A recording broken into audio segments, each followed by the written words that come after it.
Bismillahirrahmanirrahim. Assalamualaikum warahmatullahi wabarakatuh.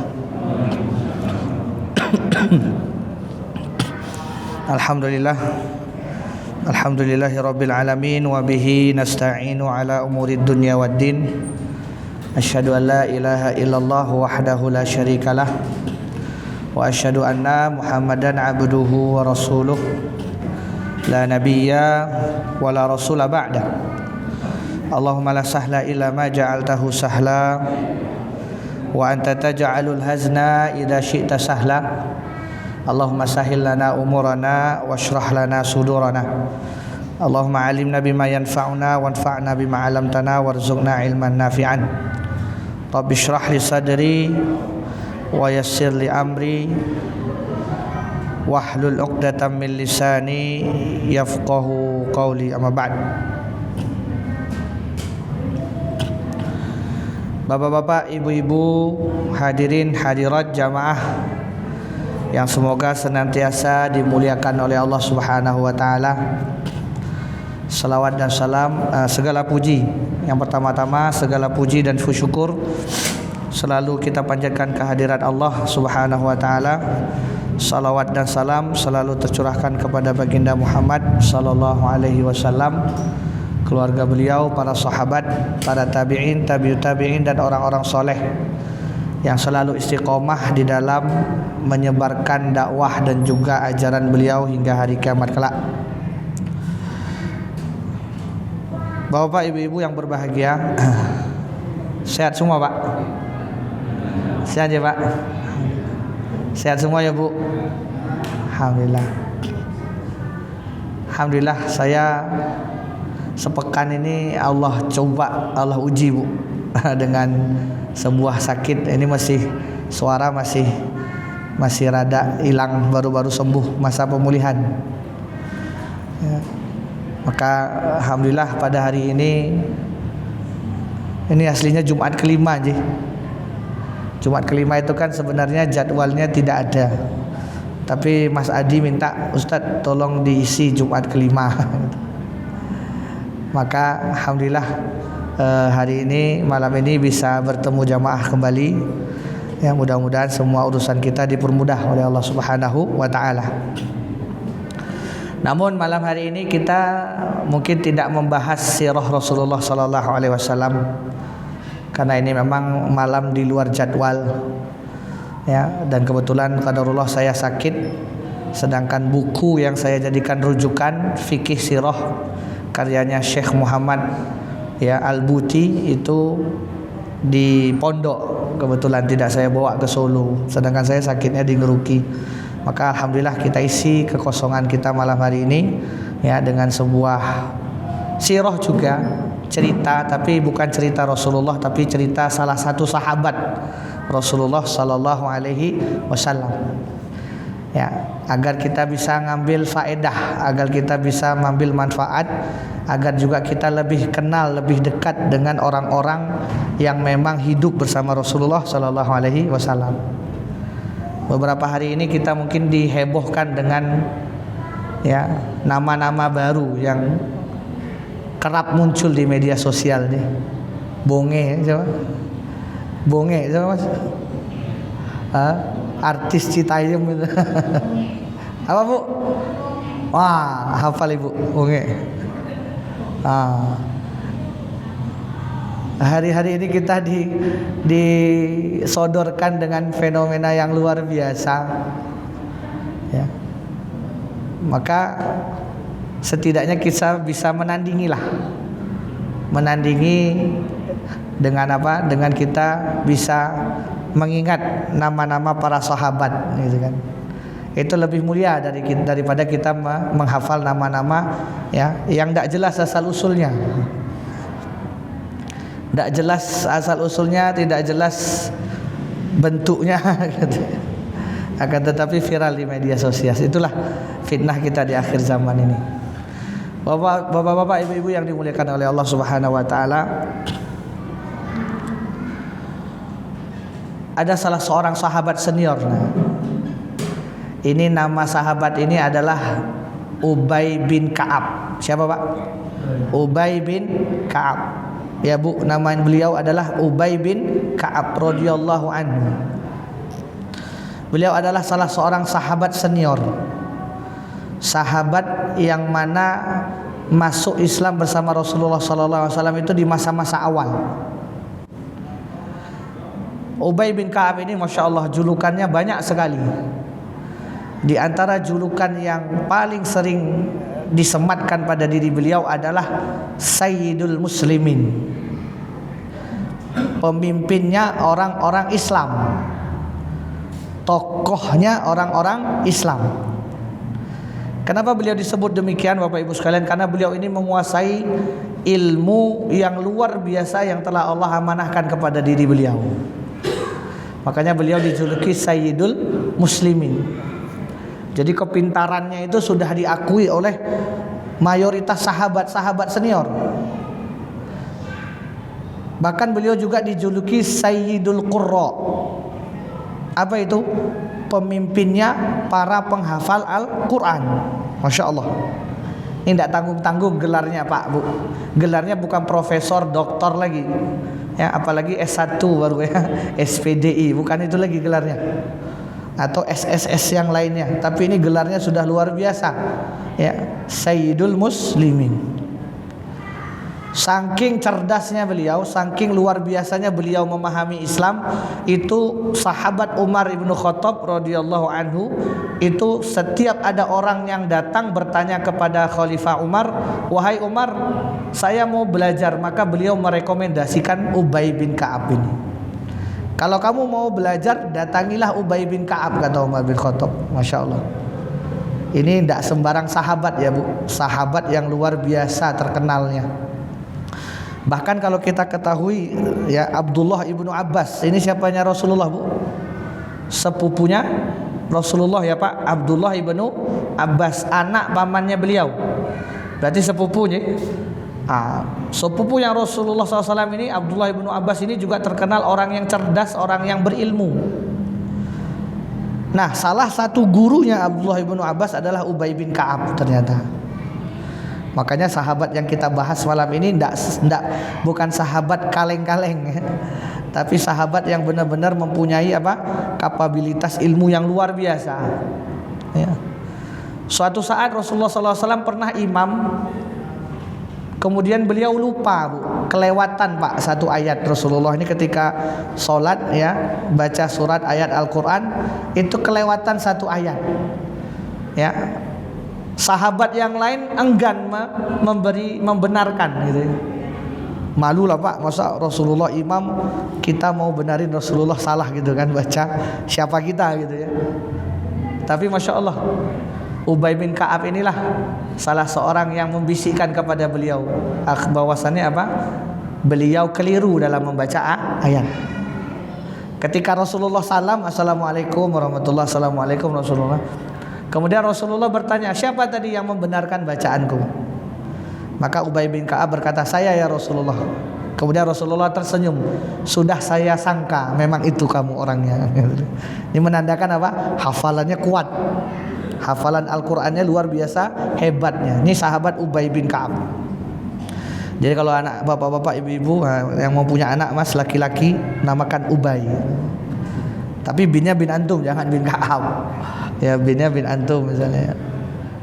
Ini menandakan kita kita memang benar-benar cinta kepada sahabat Rasulullah.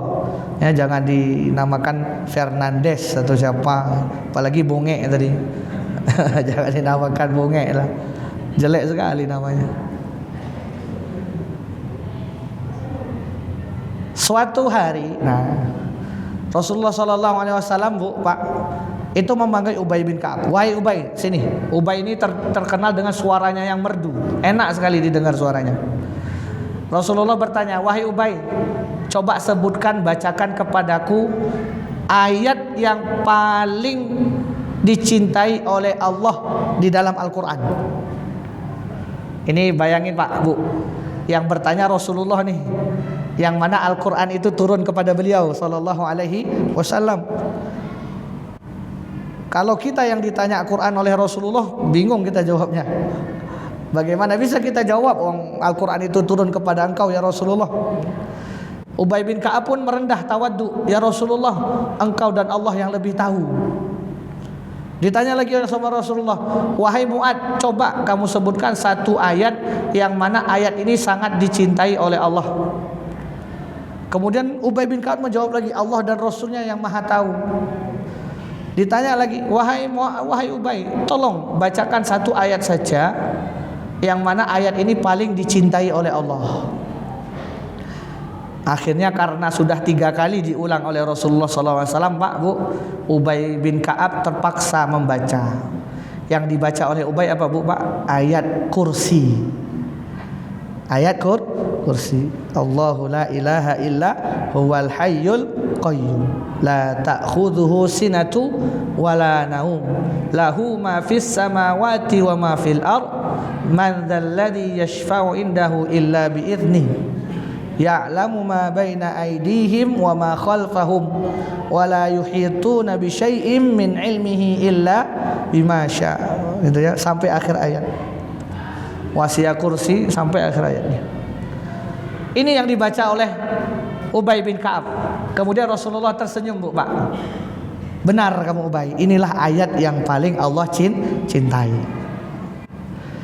Ternyata ini ada kisahnya. Hanya kita cerita sedikit Bu Pak. Kenapa Ubay bin Ka'ab membaca ayat ini? Ada kisahnya. Ini hadis sahih riwayat Imam An-Nasa'i. Ini kisah ini dialami oleh 2 sahabat, Abu Hurairah dan Ubay bin Ka'ab. Suatu hari kita cerita tentang Abu Hurairah dulu. Suatu hari Abu Hurairah ini diamanahkan oleh Rasulullah untuk menjaga beras zakat. Jadi Abu Hurairah ditugaskan oleh Rasulullah, "Wahai Abu Hurairah, jagalah beras zakat." Tengah malam Pak Bu, datang seorang yang tidak dikenal oleh Abu Hurairah, pakai penutup muka. Tiba-tiba menyelinap nyolong beras. Akhirnya ditangkap sama Abu Hurairah. "Fulan, siapa kamu?" Orang ini mengaku berkilah, "Wahai Abu Hurairah, saya ini fakir miskin, saya ini punya anak banyak, saya ini tidak punya uang, saya ini harus makan malam ini, anak-anak saya kelaparan di rumah." Mendengar alasan orang tadi, Abu Hurairah iba, kasihan, ya sudah, nggak apa-apa. Besok paginya dipanggil oleh Rasulullah, "Abu Hurairah, sini. Tadi malam pasti datang seseorang kepadamu." "Iya ya Rasulullah, orang itu ngambil beras." Diceritain oleh Abu Hurairah. Akhirnya dimaafin oleh Rasulullah. Nah, malam berikutnya datang lagi orang tadi Pak, nyolong beras lagi, ketangkap lagi sama Abu Hurairah.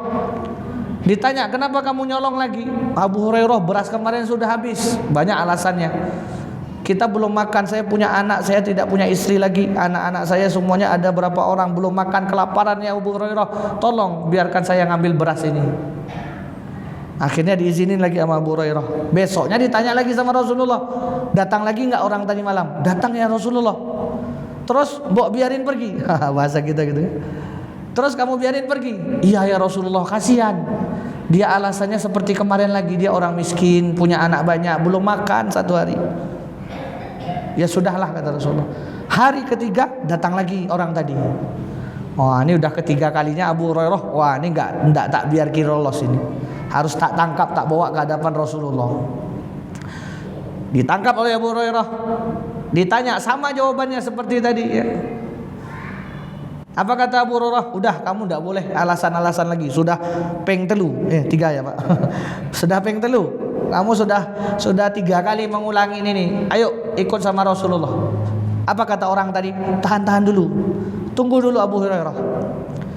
Mau nggak kamu aku kasih tunjukkan satu amalan?" Wah, para sahabat ini Bapak Ibu sekalian, kalau sudah kedengar "mau nggak aku tunjukkan satu amalan", itu sudah seperti kita nerima uang segepok itu Pak. Ini luar biasanya sahabat dulu Pak, akan ilmu itu luar biasanya mereka apa? Mereka sangat antusias terhadap ilmu. Ya. Ketika dengar perkataan orang tadi, "Wahai Abu Hurairah, mau nggak aku tunjukkan satu amalan?"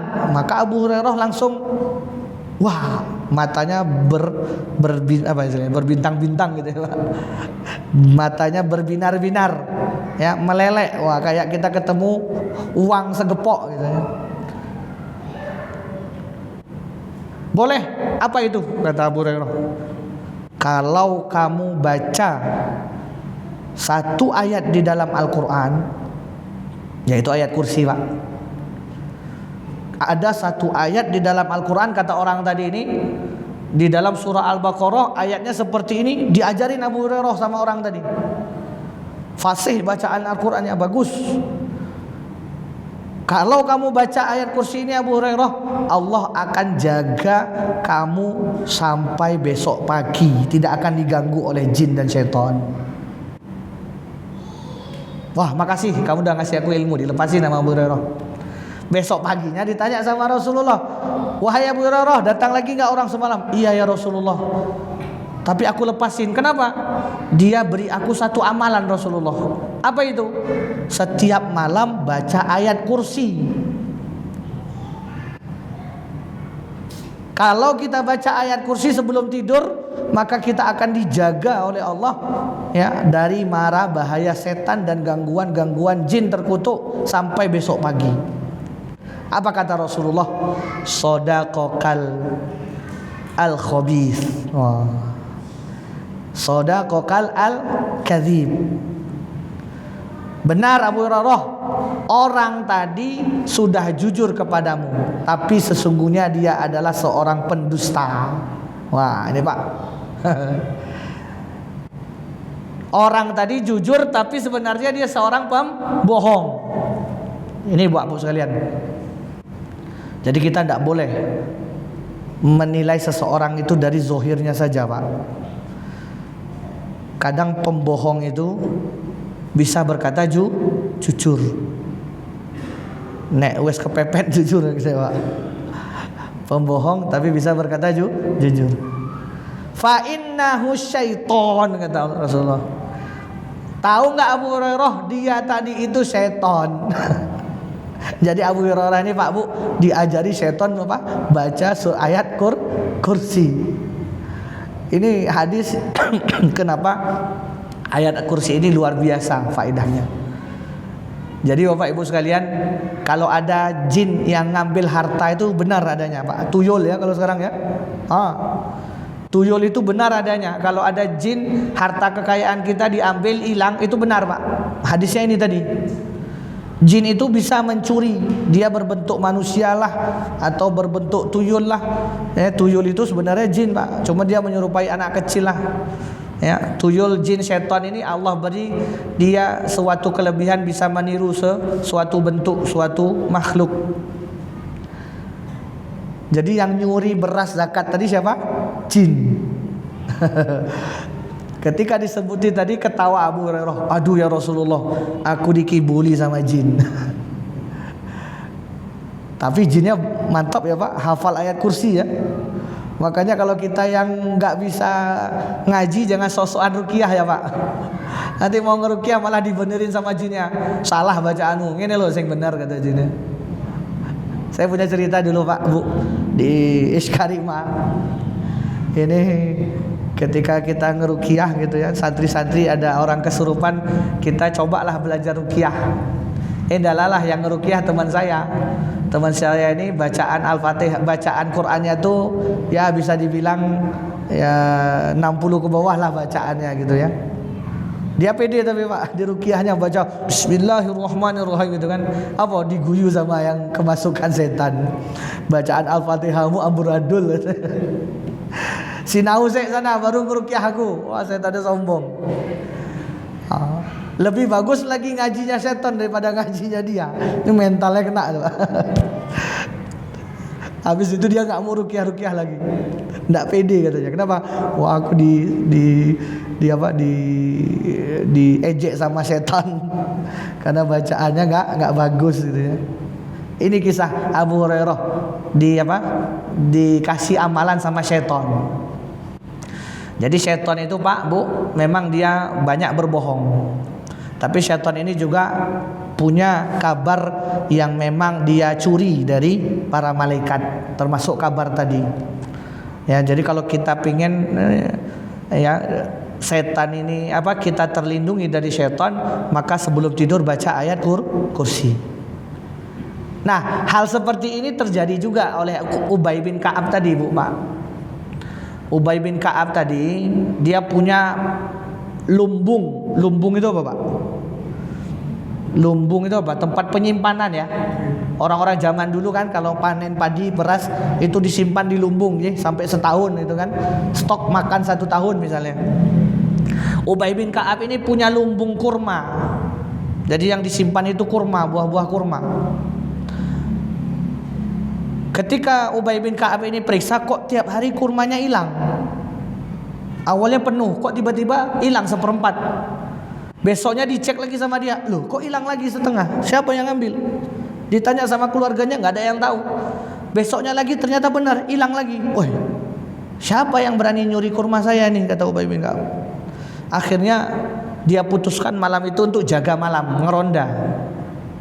Jaga malam dia. Ternyata benar, ada satu makhluk, kata dia. Ini hadisnya sahih, Imam Nasai meriwayatkan, disahihkan oleh Imam Albani. Ada satu makhluk tingginya tuh seperti anak kecil. Nah, ini yang kita bilang tuyul ini, Pak. Dia mendapati satu makhluk tingginya seperti anak kecil tapi berbulu. Bulu hitam tebal gitu. Kalau kita ketemu tuh wis lari ya, Pak.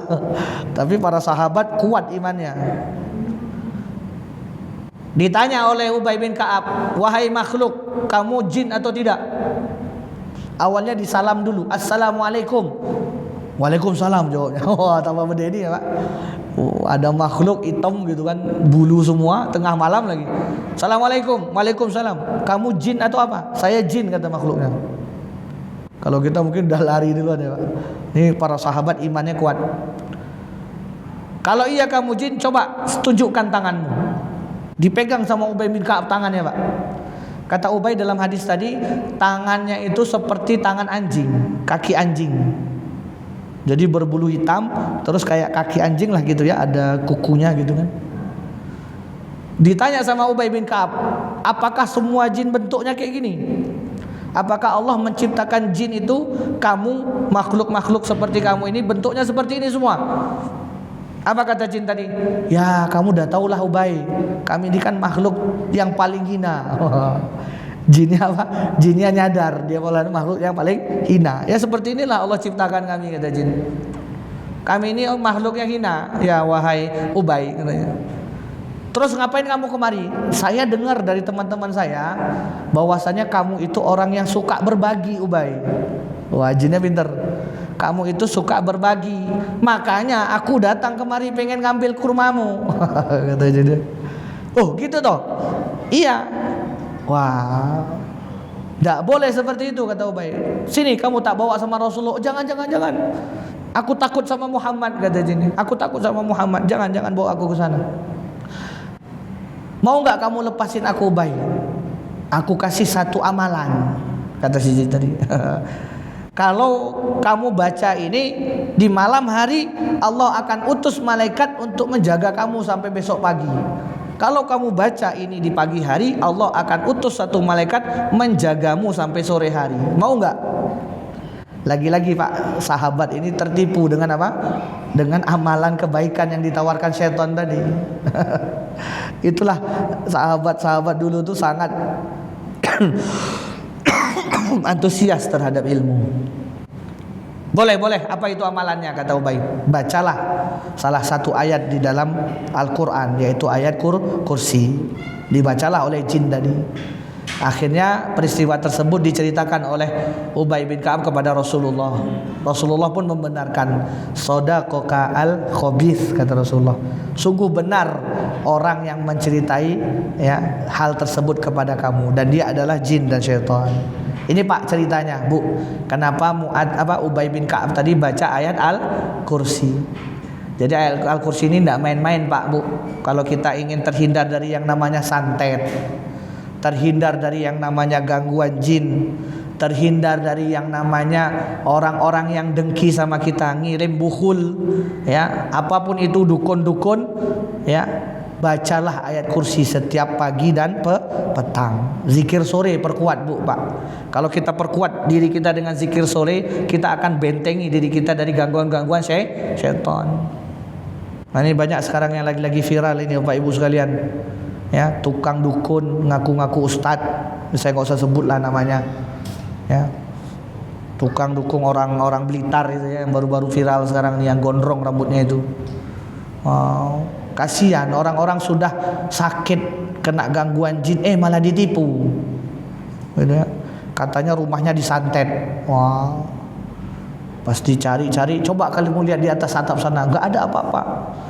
Akhirnya disuruh timnya, coba kamu lihat di sana. Timnya yang nemuin itu tadi barang santet tadi. Oh, jelas ditaruh sama timnya. Satu barang itu 500.000 loh Pak. Bayangi berapa barang yang ketemu dia sembunyikan di rumahnya tadi.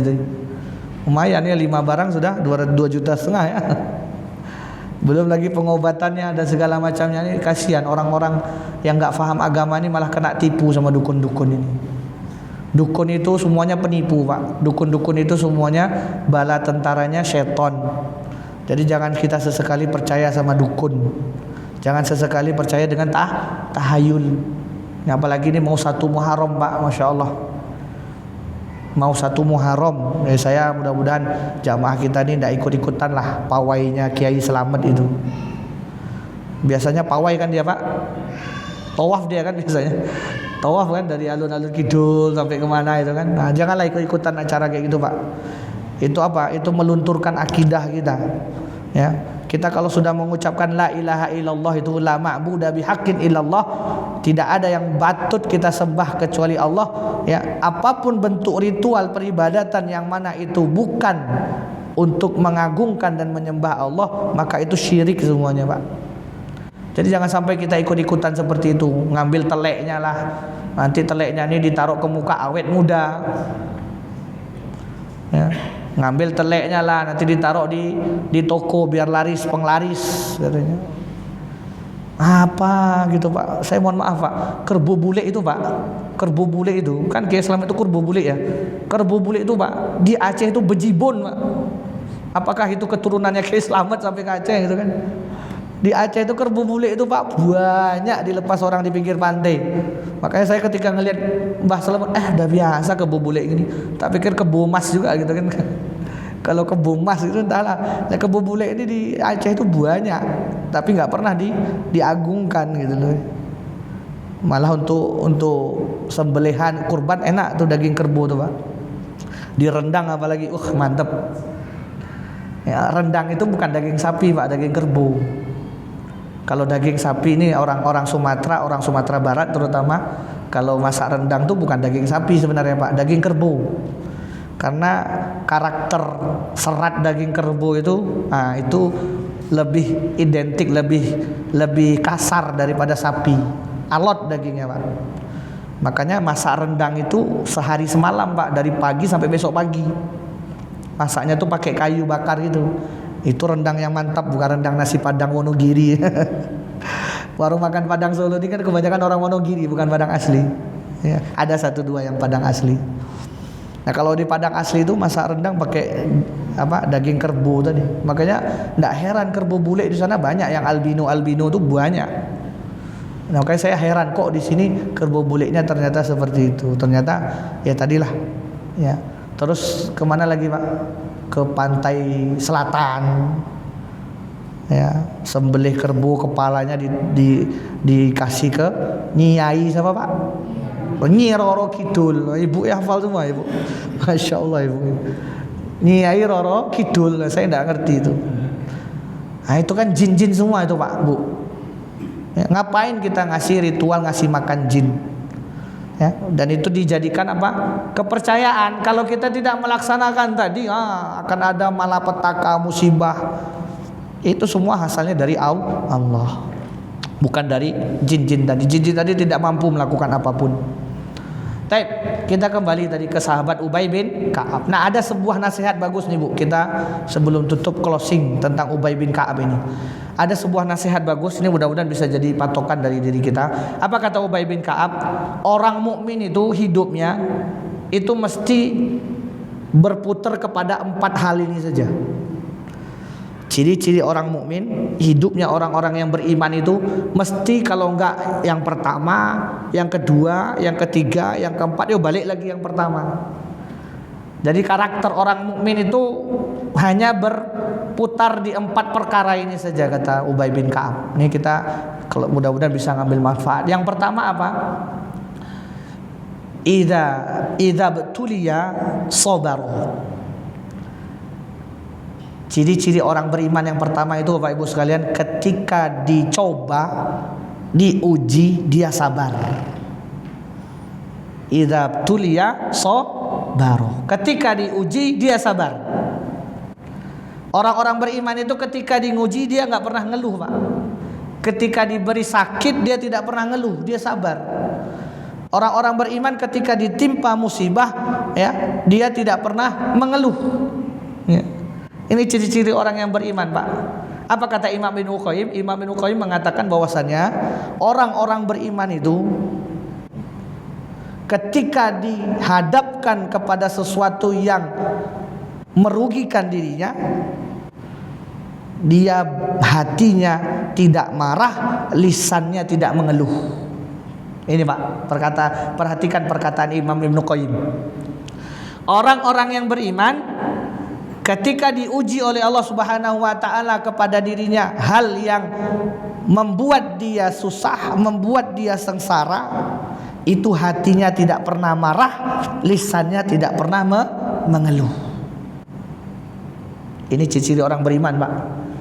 Ketika dia terkena musibah, dia tidak pernah menyalahkan Allah. Dia tidak pernah menyalahkan Allah. Allah ini tidak adil, kenapa ya seperti ini? Tidak pernah seperti itu. Ketika dia dicoba oleh Allah sebuah cobaan, dia hatinya tidak pernah marah. Begitu juga lisannya tidak pernah ngeluh. Ini kita bisa melihat ini Pak, istri kita misalnya ya. Istri kita ketika kita kena masalah sering ngomel nggak Pak? Nih Bu. Ya, sabar itu Bu, bukan hanya kita bisa nahan marah di dada, tapi juga kita bisa menahan lidah untuk tidak mengeluh. Ketika Bapak misalnya kerja, qadarullah ditabrak motor misalnya. Pulang-pulang ke rumah, Bu, tadi belanjaan kita sudah hancur semua Bu, ketabrak. Mungkin kita bisa mampu menahan marah gitu kan. Tapi kalau kita belum bisa menahan lidah untuk mengeluh, maka belum sabar namanya Pak. Bapak sih bawa motornya ngebut gitu ya. Di dalam hati ibu bisa nahan marah, tapi lidah nggak bisa bertahan untuk mengeluh. Nah, ini belum sabar namanya. Orang yang sabar itu kata Imam Ibnu Qayyim apa? Ketika dia ditimpa cobaan, dia akan tidak marah dan juga lidahnya juga tidak mengeluh. Itu ciri-ciri orang sabar, Pak. Jadi idabtul yasobaro. Ya. Makanya Umar bin Khattab itu mengatakan apa? Sabar ini pilar dari keimanan. Sabar itu apa? Pilar keimanan. Orang yang beriman mesti sabar. Orang yang tidak beriman mesti mudah marah. Nah ini coba kita jadi renungkan. Yang kedua, ini kita percepat sudah mau habis. Yang kedua, nasihat beliau adalah orang beriman itu ketika diberi kelapangan syakaro, bersyukur. Kalau dia diberi suatu nikmat, dia akan bersyukur. Ya, syukur itu Pak dengan hati, dengan lisan, dengan amal perbuatan, itu baru syukur namanya. Ya, Bapak dapat uang hari ini 100.000, maka Bapak syukur dalam hati. Wah, ini dari Allah. Kemudian kita ucapkan di lisan alhamdulillah. Kemudian kita gunakan duit 100.000 tadi untuk mendekatkan diri kepada Allah. Itu baru syukur, Pak.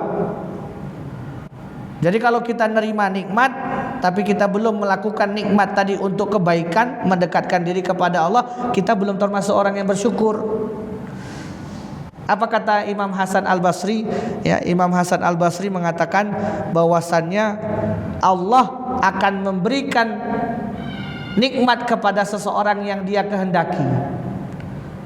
Kalau dia bersyukur, maka dia akan ditambah.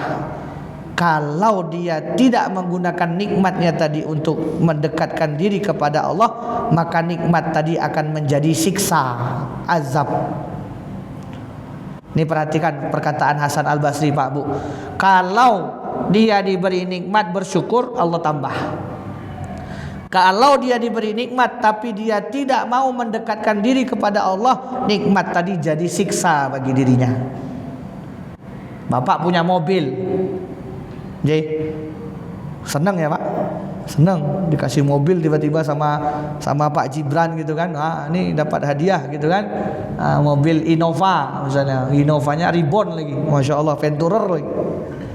Wah, senang Pak, insya Allah. Siapa yang tidak senang? Manusiawi. Ya. Alhamdulillah, kita sudah mengucapkan alhamdulillah. Sudah benar 2 tahap. Namun yang ketiga, kijang tadi kita gunakan untuk apa? Kalau mobil kijang tadi kita gunakan untuk berbangga-bangga, kita gunakan mobil kijang tadi untuk sesuatu yang menjauhkan diri kepada Allah, tunggu nanti siksa Allah. Bisa-bisa mobil kijang tadi kecelakaan, bisa-bisa mobil kijang tadi hilang, bisa-bisa mobil kijang tadi apa? Hancur. Nauzubillah min dzalik. Tapi kalau kita gunakan untuk kebaikan, mendekatkan diri kepada Allah, mobil kijang tadi kita jadikan untuk apa? Ngantar jemput ustadz ke tempat kajian. Mobil kijang tadi kita gunakan untuk apa? Untuk membagi infak masjid ke rumah-rumah fakir miskin. Mobil kijang tadi kita gunakan untuk apa? Untuk ngantar ibu-ibu kajian ke tempat taklim yang lain. Kalau kita gunakan seperti ini, itu insya Allah akan Allah tambah. Jadi enggak kijang 1 saja, kijang 2 nanti akan Allah beri. Itu yang namanya bersyukur. Sabar kalau ditimpa ujian, syukur ketika menerima rezeki.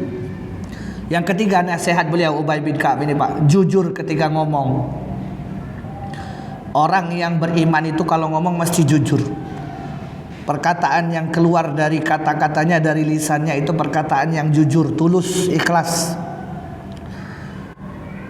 Jadi kalau orang yang beriman ngaku Islam tapi masih suka berbohong, maka dia belum beriman. Orang Islam belum tentu beriman, Pak. Orang Islam belum tentu beriman. Orang beriman mesti Islam. Orang Islam belum tentu beriman. Islam KTP banyak Pak. Ya. Tapi mohon maaf, saya masih batuk. Kalau Islam KTP banyak, tapi kalau orang beriman mesti Islam. Nah, ciri-ciri orang beriman kata Rasulullah, al-mu'minu la yakdzib. Orang beriman itu tidak mungkin dusta. Jadi kalau kita yang masih sering bohong, coba kita evaluasi diri kita. Ya. Kalau kita ingin menjadi orang yang beriman, coba kita tata perkataan yang keluar dari mulut kita, jujur atau tidak.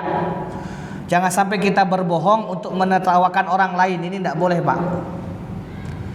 Jangan sampai kita bohong untuk membuat orang lain tertawa. Ini dosa.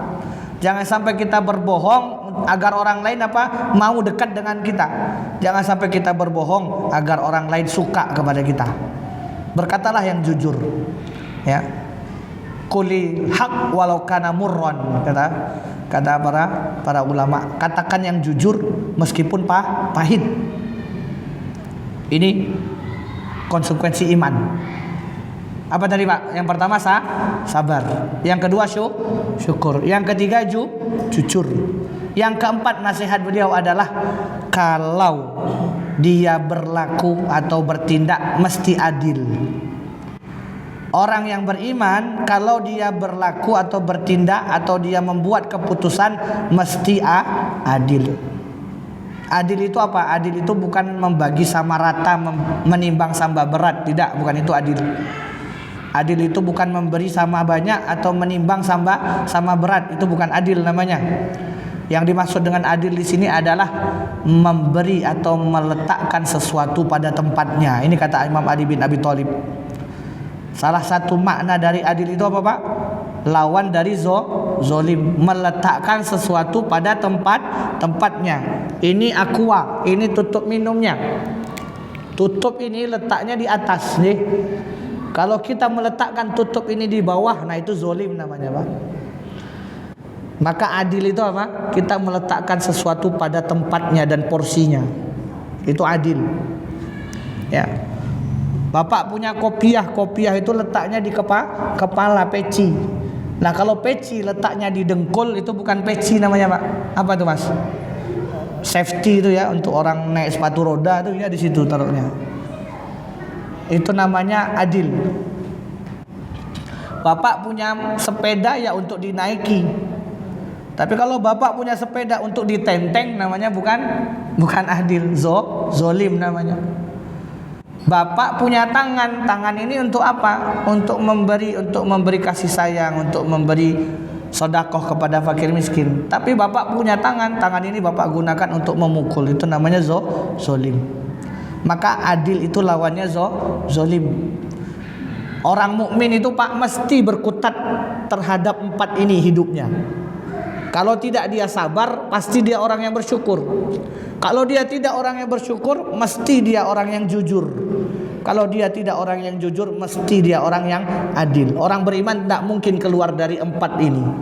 Ini kata nasihat dari Ubay bin Ka'ab. Maka monggo bapak-bapak dan ibu-ibu yang semoga dimuliakan Allah Subhanahu wa taala, ya, kita ambil hikmah dari perjalanan Ubay bin Ka'ab ini, orang yang paling mulia, orang sahabat yang luar biasa, terkenal dengan keilmuannya dan luar biasa cintanya kepada Al-Qur'an.